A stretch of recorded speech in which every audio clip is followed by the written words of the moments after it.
You should negotiate a salary for Vaughan Smith. Yes. Yes, he's very welcome to stay for as long as he needs to stay.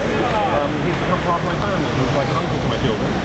I enjoy his company. He's a funny guy. He's very entertaining. But we don't spend all our time talking together. I work, and when I see him, I see him. How is he doing that? What is it so hard? He's a very robust person. I think you need to be pretty robust to be able to deal with all of this. I mean, he's punched the bully in the nose, hasn't he?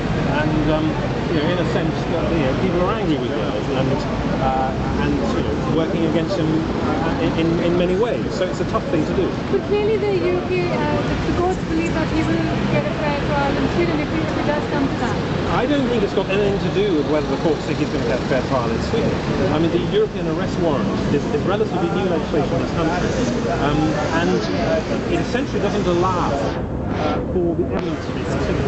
And so it's pretty hard to fight unless you find some technical issue. So Julian hasn't got much to fight with. The judges have acknowledged they haven't looked at the evidence. And do you think he will eventually have to, it seems imminent that he will be going to Sweden? I just don't know.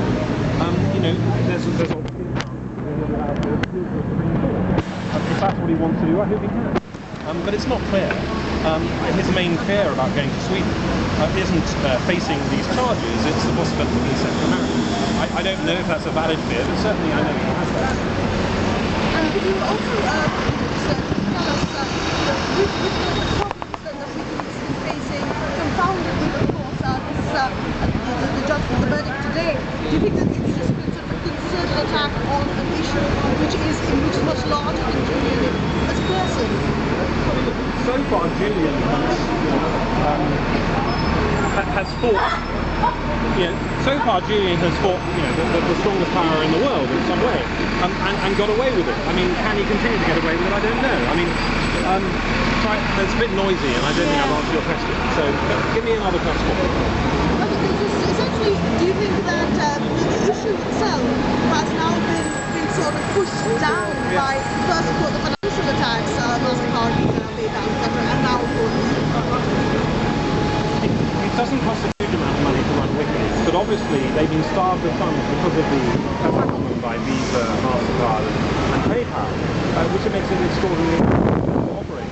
But at the same time, don't disregard their statement that they've rebuilt their submission system, which would suggest that they certainly intend to continue and feel confident that they can. And what are the hopes from the next level of appeal at the Supreme Court, you say, in all the opinion? I have no idea whether he's going to be able to appeal. I hope if he wishes to, I hope he can. I think it's important that justice is served properly, and I believe he's innocent. And you have to remember that the main motive for not going to Sweden is that there's no bail arrangement in Sweden. So how can you run WikiLeaks from a prison cell? You can't.